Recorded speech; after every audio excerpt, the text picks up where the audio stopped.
We're going to get started. Thank you all for being on time. I'll leave the door open.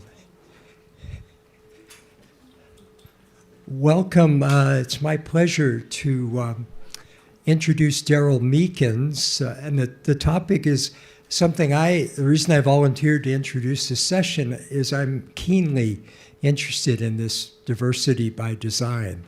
And I have actually no idea how he's going to approach that. But Daryl has over 20 years experience, and he started in the nonprofit space and working in the application of technology to learning. He's from South Africa, but he now lives in, I think, East Lansing, Michigan? Yeah. Okay. That's a whole other story. We'll have to ask Daryl. But the session will be highly interactive. There will be opportunities for you all to ask questions, maybe a little later in the session, but you will be engaged in an activity, and then we'll revisit that, and should be really fun. So I'm looking forward to it. So here's Daryl. Oh, you have your own.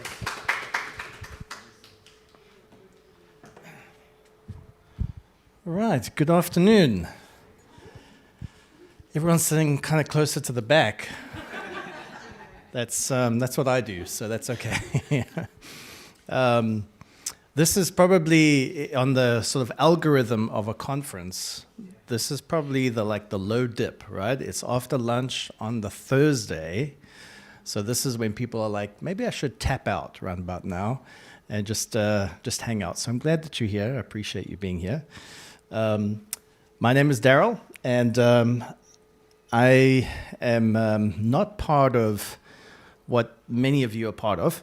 So I, as Doug said, I'm from Cape Town originally, but I now live in West Michigan.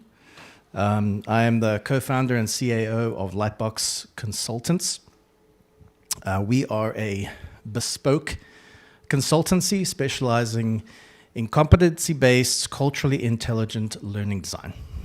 And we are intentionally a small business that is intent on trying to be a partner to the people that we serve. But our background, as you can see, we've worked with many different types of clients in the nonprofit, for-profit space, higher education, and we enjoy working with all different types of people. Our company is, as I said, intentionally small, but also intentionally diverse. We have people from different industries. We have an industrial psychologist, an astrophysicist, a lawyer who is part of our team. We have people who are from all different parts of the world, different ages. And so we really value what those people bring to the table when we start thinking about design thinking. So I'm hoping to share a little bit of that with you today during our session. I also hope to hear from you because these kind of conversations, quite frankly, when we talk about diversity or DEIJ, DEIB, however you want to framework it, it really is a subject for an entire conference. So I don't pretend to say that we're going to deal with every nuance that could be dealt with in this session. I really just want to scratch the surface and maybe ask some questions and maybe provoke a little bit of thinking. And if I can do those things, I would have achieved the goals. So I appreciate you giving some time and some thought and some participation, please, as we go through this. So you might be thinking to yourself, as we get started here, why is a guy that looks like this, like me, talking about diversity and difference? And that's a fair question. It really is. And I'll give 3 answers to that. Maybe they wouldn't satisfy you, but those are my answers. The first one is, it's just something that I feel is innate to who I am, the fabric of who I am.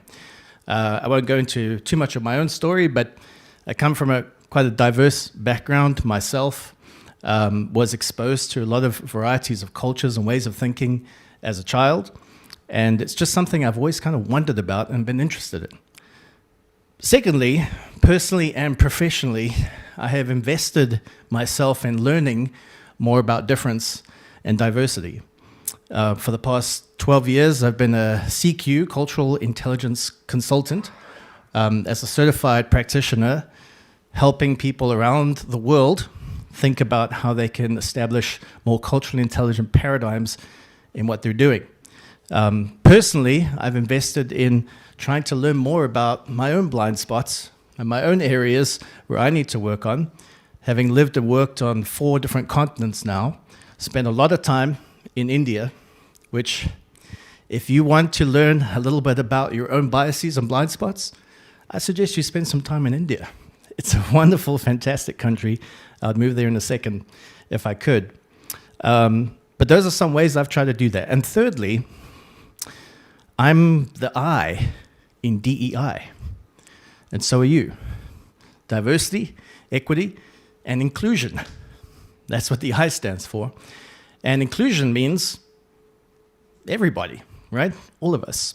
So we all need to participate in the conversation. We all need to problematize, and we also need to find solutions together to the collective problems that we find ourselves needing to solve.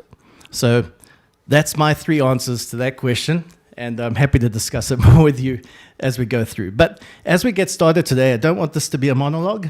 I'd like this to be a conversation, and I'd like us to specifically address the things that you feel are most pertinent to you. So if you wouldn't mind going ahead and clicking on the QR code, or if you suddenly discover that you don't have your phone on you and you left it at lunch, before you run out to go get it, just go to menti.com, and then you can enter in the code. And in a few moments, we'll look at the word cloud that will hopefully start forming for us. This is the part where I hope that technology does not fail me, as it might. And once you get in there, hopefully you can, you'll be asked, given a prompt, which is this question: what issue under the general banner of diversity in teaching and learning is most pertinent to you? And I will say that I'm specifically talking about online learning today, but in general, it's okay if you want to talk about something specific to diversity and learning as a general categorization, and we'll revisit that. So just put in a couple words. You do have the opportunity to do it multiple times. So if you have lots of things to talk about, go ahead and do that. And in a moment, we'll just take a quick peek and see what people are saying.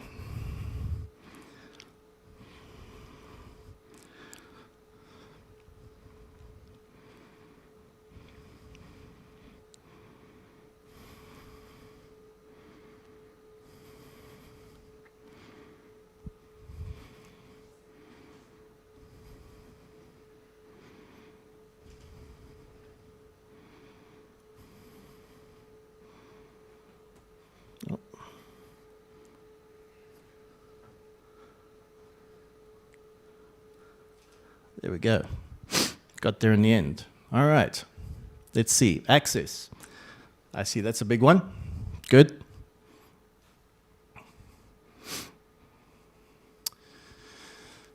So as people type in words that are fairly similar or the same, the word will blow up. If you've done something like this before, you'll see that. So we definitely want to make sure we deal with the things that are repeated themes. Wow, lots of ideas. Okay. Access, accessibility, that's a big one. Yep. Bias, authenticity. Yeah, UDL is there. A less Western mindset. There's another word for that.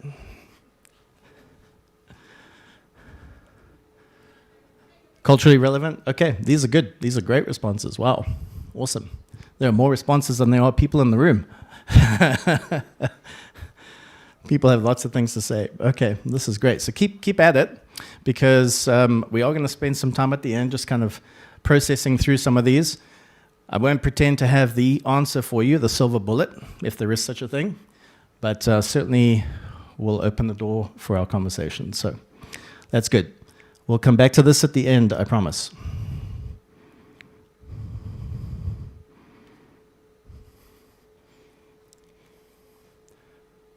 Okay, I want to share with you a quick story.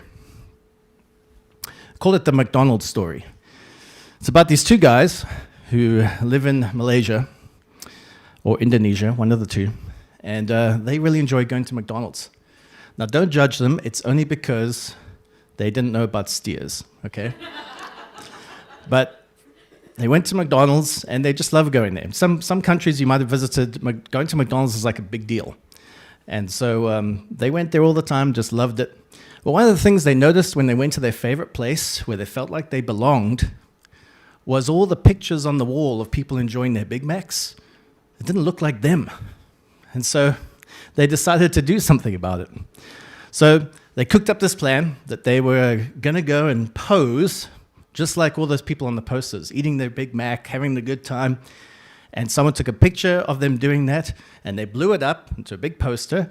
And one day they went into their favorite McDonald's, and they snuck the poster in as a prank, stuck it up on the wall, and took a picture of themselves with a picture of themselves. And it was kind of a joke, but what they were trying to say was, this is our place. This is a place where we hang out, we have fun, we feel like we belong, and now it looks like we belong.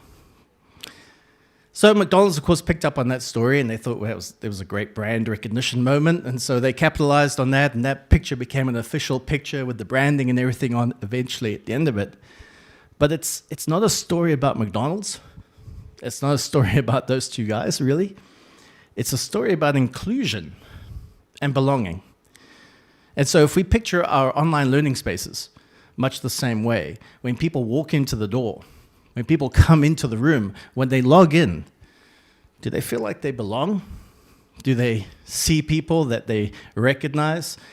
Do they get a sense that this is my place? Or do they feel like an outsider, maybe an intruder, someone who doesn't really belong here? And that's an important thing for us to think about as we talk about this conversation. Back in the dark ages, around about 2004, which is when I started my foray into online learning. Anyone do online learning prior to 2004 in this room? Yep, okay. Dating yourself, right? Yeah, it was a different world back then. That was the day of online content repositories, OCRs, right? And so really all it was let's just throw as much stuff online as we can, see what people learn, and we're good to go. But even in those times, people were starting to recognize that teachers, instructors, professors, whatever we call them, it was important that they actually understood the cultural background of the learners that they were teaching. Now, that was quite a revelation at the time. You probably look at that quote now and be like, well, duh, of course that's true. Not only for instructors, by the way, or professors, but also for entire LXD teams.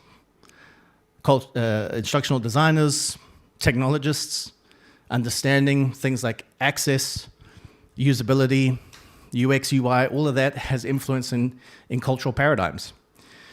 So it's really important for us to do that. And the place where it starts is with yourself. I mentioned I've been on a little bit of a journey, and one of the people who's been a guide on that journey for me is a person called Dave Livermore. He's the founder of the CQ Center. He wrote a book called Expand Your Borders. And he wasn't just talking about traveling. Okay, it wasn't a travel book. It was expand the borders of your mind. And it starts with knowing who you are and acknowledging your own biases. Acknowledging the fact that you have some blind spots. And when we begin to acknowledge that and learn about that a little bit more, we start to see how that influences the decisions that we make on a regular basis. So what I want to introduce you to today is this idea, what we might call multicultural, and maybe that's an insufficient term, but multicultural online learning, or MO for short. So we'll talk a little bit about MO. Back in the day when MO was first talked about, it was in reference to K through 12 teaching in classrooms, right? So teachers understanding their students a little bit better, just as Prof. Jansen talked a little bit about this morning, getting to know his learners. Great guy, isn't he? Man, love that guy.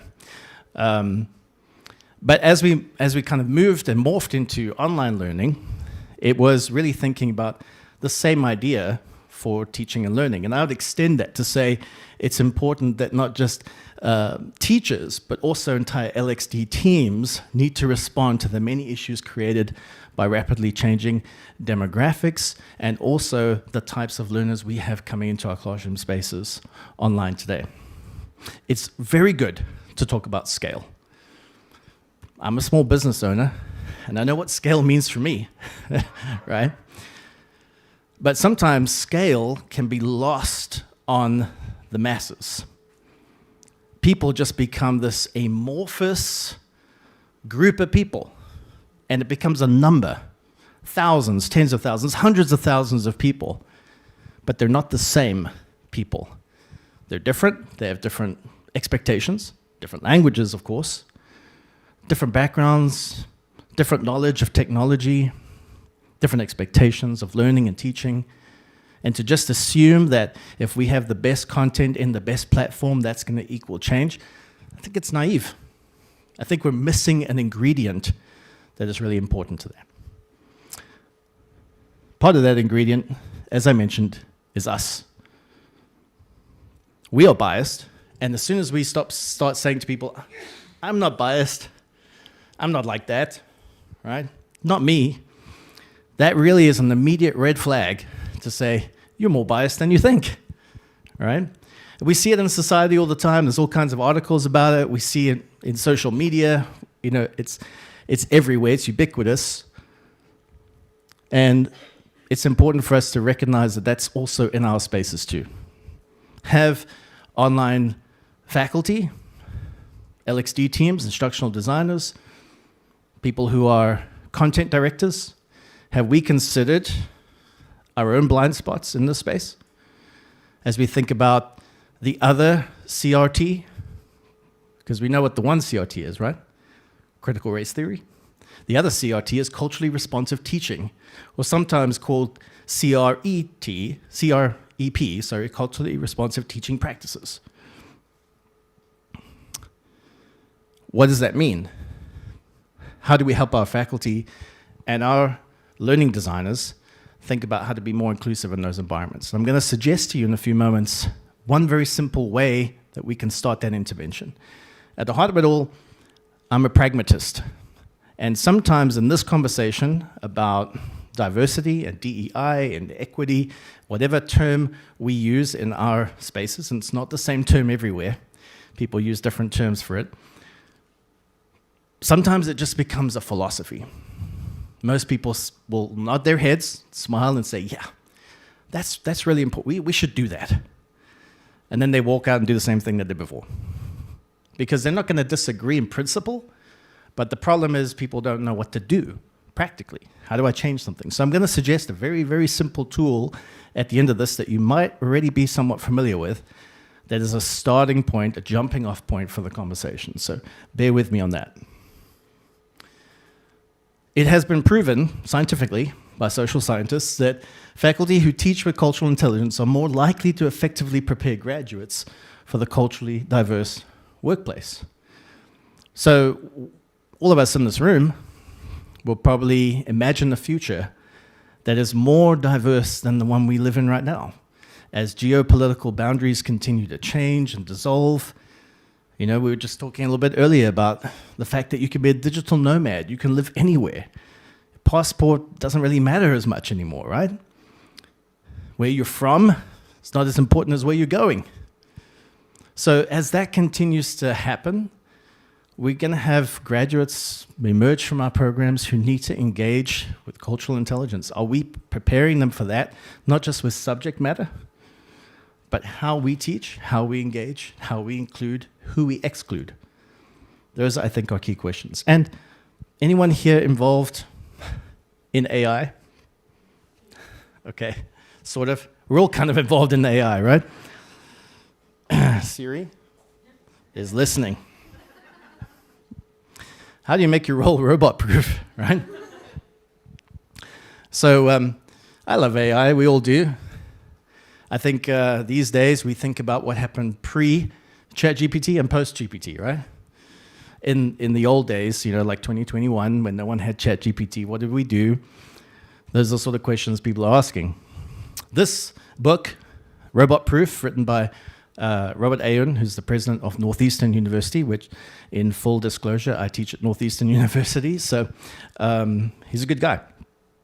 And he wrote this book in 2018, talking about how the future is going to be immersed in AI. Pretty predictive, right? There was a Forbes study done in 2017 that said that by 2021, 47% of the workforce would be replaced by AI. They were about a year off, right? They didn't know about GPT. And how it's changing things. And of course, as you probably experienced, I certainly experienced, we have a plethora of faculty, administrators, instructional designers who are kind of freaking out a little bit, thinking, what does this mean for me and what I do, right? But as we also know, there's some deep flaws with what we're finding with AI. It hallucinates, it's biased, it lies. It's kind of more like us than we like to admit, right? But what it doesn't have really is the ability to be human yet. And to be human means to establish authentic connections with people, like the McDonald's story. I feel like I belong. AI gives us answers. It can help us solve problems. But it really hasn't got to the point where we feel like it's like us. I feel connected. Some people may debate that, and that's okay. So the questions this kind of leaves me with are questions around how do we create equal opportunity for academic success for everyone, for everybody. That's kind of the simplest, maybe the most profound definition of diversity we can have. Everybody's in. How do we create academic opportunity for success? How do we acknowledge the diverse backgrounds, the prior knowledge that people have? This is also about differentiated ways of knowing. So we have policies, RPL, things like that, where we recognize people's learning that wasn't in an academic environment, but we don't always recognize different ways of knowing, different ways of understanding, which are profoundly culturally informed. They're not all based on the Aristotelian paradigm in which Western education is predicated, right? Learning preferences, we talk about neurodiversity and neurodivergence as part of this. So how do we acknowledge that and bring that into our space? And then thirdly, how do instructors and LX teams develop additional competence in this area, as Pat Lencioni calls it, permission to play? In other words, if you don't do this, you can't play this game anymore. You don't play by these rules, you're playing a different game. So cultural proficiency is really important. So that leads me to a couple of other questions, maybe you have as well. How do we design courses for programs that help us ensure consistency in these areas?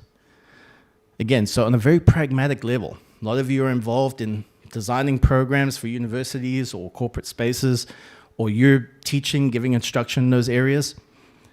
How do we ensure consistency across the board so that it's not the second one, the trap of the luck of the draw? You happen to get a Jonathan Jansen, good for you.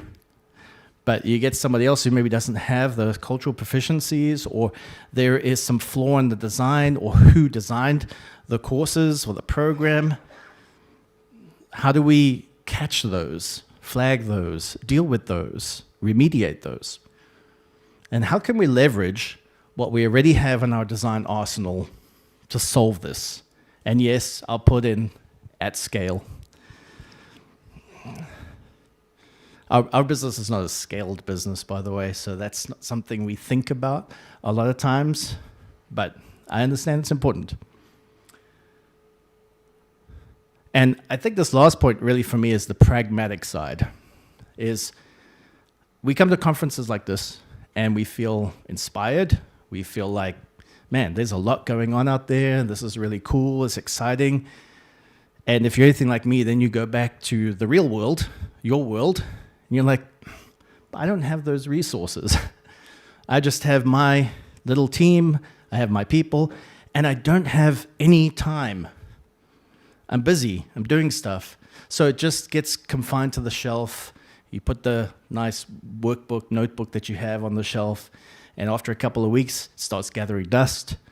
Maybe you apply one or two things. I know how this goes. I've been there, I've done that myself, so I'm a recovering conference attendee. So I'm trying to think, well, what is the most practical tool, one of them, that we can use to start measuring some of this and start remediating some of it? So as I thought about that, I thought about the thing that so many of us use in so many different ways, and I tried to find the cheesiest clip art picture I could to put on here so that we could highlight this idea that a rubric might be able to help us. Or, as I like to think of it, it's more of a scorecard in some ways, but it's a starting point for us to start thinking about some things. So I want to share a little bit of how this might work in your environment. I'm also going to give you access to the free version of this. There is only a free version of it. And you can have it, you can download it, you can change it, you can do what you want with it. So that's for you. But I want to talk through it a little bit first, because why a rubric? Well, as you think about teaching and learning in the higher education online space, rubrics are kind of core to the conversation that many of us have, the intersection between instructors, learners, and LXD teams, right? Instructors, professors, they have to use them most times because it's required by the institution. Learners look at them. I know I have students, I have graduate students who, man, they look at that rubric more than I do. And they're like, why do I get 5 points for this particular thing, and why did I get 4.8 out of 5 and not 5? So they look at the rubric and they want to know specifically, what is the criteria by which I'll be judged? Fair enough. They're a paying customer, right? And then, of course, LXD teams are very focused on that because they want to make sure that there's a means of assessment that is fair, that is consistent. So a rubric can actually be something that is a conversation point for all of us to have. So how do we begin to insert DEIJ, DEIB into this? Well, like any rubric, you start with the criteria you want to assess. What are the things we want to look at? When it comes to all the elements of an online course, the syllabus, to the instructional materials, to how people are evaluated, all of those things matter.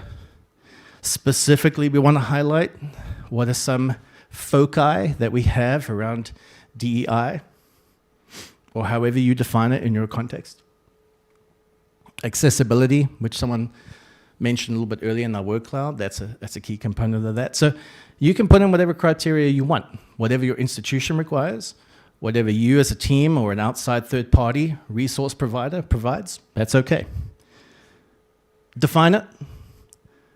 Tell people what it is. What do we mean when we say a syllabus?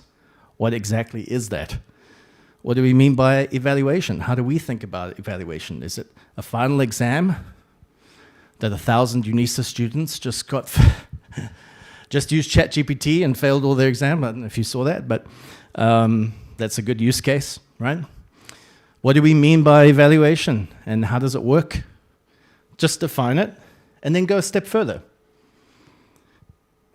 Think about the specificity behind it. This is where it takes a little bit of work.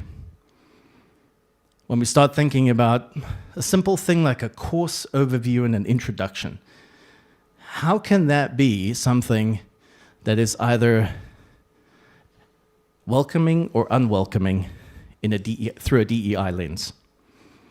And I can tell you from students who've experienced unwelcoming messages, not directly, but they feel it. They feel like they're not welcome at this McDonald's. They don't really want me here. It's not really designed for me.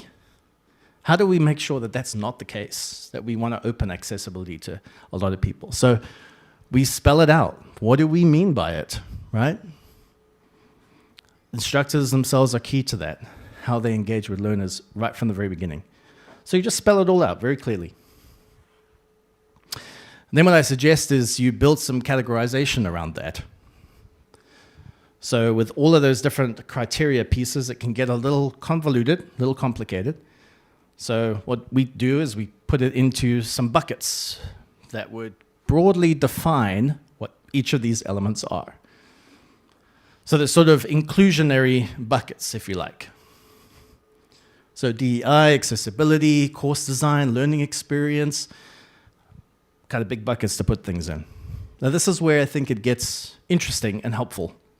Once you've done all that boring stuff, is you start to think about the change needed multiplied by the student experience. That is the risk assessment calculation that you have to do. If you do the risk assessment calculation and it comes up to a score, a number that is unacceptable for your institution, your organization, that's when it needs to be addressed. So let me explain how that works. You create an evaluation scale. This one's very simple. And this one's like golf. The lower the score, the better, right? So if you get a 0, that's awesome. Can't do better than that. Very rare that you get a 0. 5 is really urgent. There's a fire. We need to put that out right away, right? So we kind of build that scale and we multiply it by the student experience scale because there is the change that's needed from perhaps a philosophical design perspective, but then we also need to measure that against the student experience perspective. So for example, there could be some things that we as behind the scenes, LXD teams, broadly speaking, identify as a needed and necessary change, but it really doesn't affect the student experience that much. That could be something like visuals, in institutionally prescribed images. A lot of colleges and universities these days have required images that are used in various platforms, and some instructor swapped that out for a picture of his cats or something, right? That's a needed and necessary change, but it's not really going to affect the student experience unless you really hate cats like me. I apologize. But there, of course, there are other much more significant changes that will profoundly affect the student experience. So we need to measure those things together and calculate them. So how this works is you take those 2 points of calculation, the evaluation team, the QA team, whoever you have decided is important to make this evaluation across a program, determines the total risk tolerance level for a course and or a program with your stakeholders. And the key here is the higher the number, the greater the risk. That's when you can start to have the conversation. Again, rubric is not a solution. It is a tool for a conversation. So when we start to get some numbers, we can start to have the conversation. So how this works is, as you can see in the second example, once you hit 2 4s, it automatically calculates to 16. I could do some math. And that 16 kind of gives me a blinking red formula that says once I hit 16, it turns red, which means attention. Something needs to be done. You could change the formulas. You can lower the risk tolerance. You can change the numbers. You can make it a 10-point criteria. That is all up to you and your teams. The point is, getting to a number that you feel is an unacceptable risk number is really key. Because then, let me go back one. Because then what you can do is across a course and then across an entire program, start to evaluate whether or not there is huge risk through a DEI lens. So what we tend to do as we work with institutions, particularly higher ed, who are saying, we have some issues, we think, we're not really sure what they are, we're not really sure how to solve them, but we would like someone to evaluate that. And that's where we come in. We sort of help them think through what are the things that are institutionally prescribed, what are their policies, what are some of the legalities around it. Anti-discrimination laws often come into place, ADA compliance, all of those things that are sort of important boundary markers. But then institutionally, they might have certain policies and procedures that they've instituted themselves that they want to see are met. Those are important things. So you set up those criteria and you say, so how much risk is acceptable? Like, how badly do you want to solve these issues? And I think that's where this calculation comes in. So a program would, in total, let's say, have a 100-point score. Once it hits 100 across the entire program, you know there needs to be some heavy work done in reevaluating that. Per course, per program, you just set that criteria, and it's objective. And then what's equally important, as we would all say with students, is we give people an opportunity to hear about how they can make changes. So in some institutions, it's up to the instructor, the professor, to make changes to their course, as they would often say, it's my course. Out of my cold, dead hands shall you pry my course, right? Well, then the onus is on them to make the necessary changes. In other institutions, other circumstances, they don't have any choice. That gets made for them. And that's okay. We give the criteria and we give the suggestions to make it more compliant. So I don't see a rubric as being a problem solver. I see a rubric as a conversation starter. And in institutions where we've used this, I'll give you a use case, a Colorado Community College system, which is a network of networks of community colleges. Community colleges in the US, if you're not familiar, is basically an entry-level college for people that sort of don't have either funds or aspirations of wanting to go to a more expensive institution. Very often, it's a way for them to get into the college program. So you have students who come from a variety of backgrounds, a lot of older students coming back into school, into university system. And so you have a wide variety of people. And so in the CCA instance, we found a lot of flags, a lot of issues that need to be addressed across multiple levels. But when you just tell people that, it doesn't tend to have the same impact as when you can put something in front of them and say, here's an evaluation, here's the numbers, what would you like to do about that? And then with all the stakeholders, it becomes a much easier conversation. So I would love it if you were to participate in this exercise, because if you click on the QR code, you will have access to that document in its entirety, as I've just mentioned it. You can download that, make a copy of it. It's a Google spreadsheet. And the reason why it's a Google spreadsheet, by the way, is because in conferences like this, we often talk about what's next, right? What's coming. And that's kind of part of why we're here. We want to hear what's coming.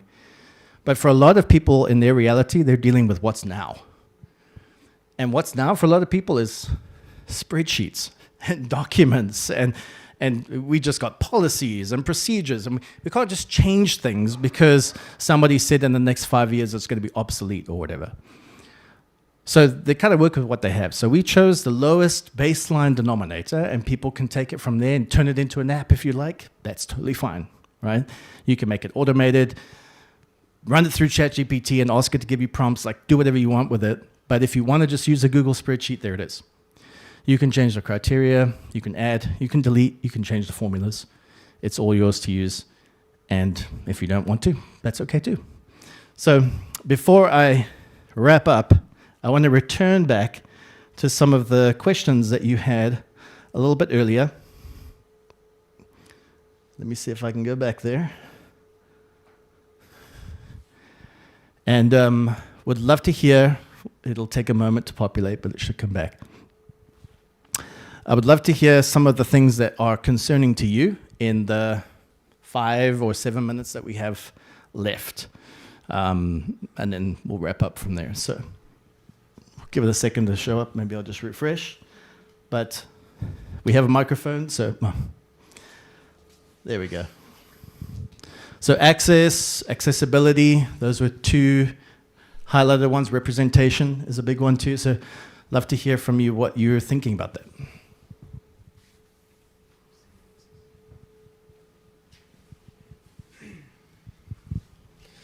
Hi there.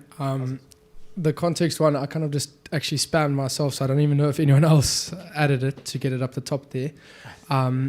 But with all of these, when we're talking on diversity, right, the content that students are consuming isn't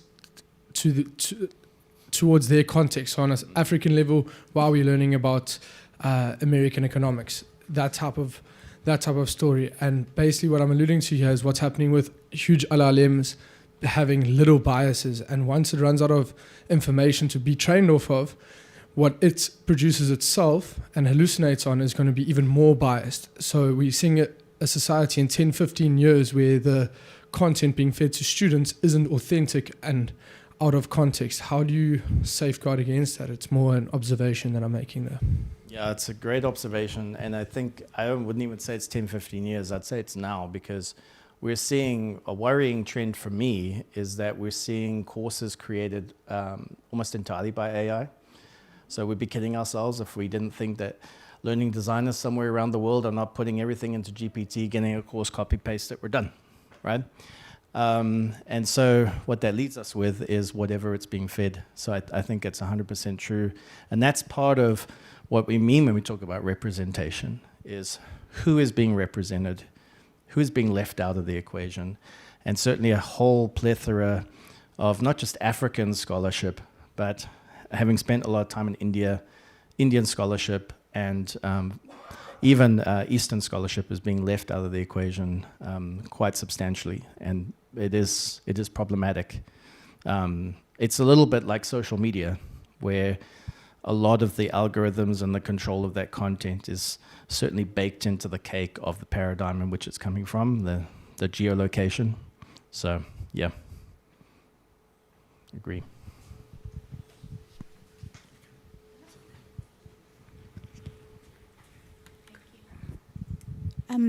Daryl, I wanted to just add, it was me also who bumped your context up to the geographical context is important for me. So not only from an online perspective, but just context even in the traditional higher education space. I think not only from an inclusion perspective, but as soon as a case study is used as a formative assessment or as a means of embedding knowledge, if I can't relate to that case study, it already hampers the learning experience for me. So, I'm a child of the previously called Cape Flats. So, examples for me when people speak to me and say, "Oh, but didn't you have a pool at school?" That's not what I grew up with. So, the point of departure is different, which makes the understanding of the piece of learning different. So, I think the fix needs to be before we even get to the online space. The fix needs to be in what we are using as content to teach before we even use the application of the online space.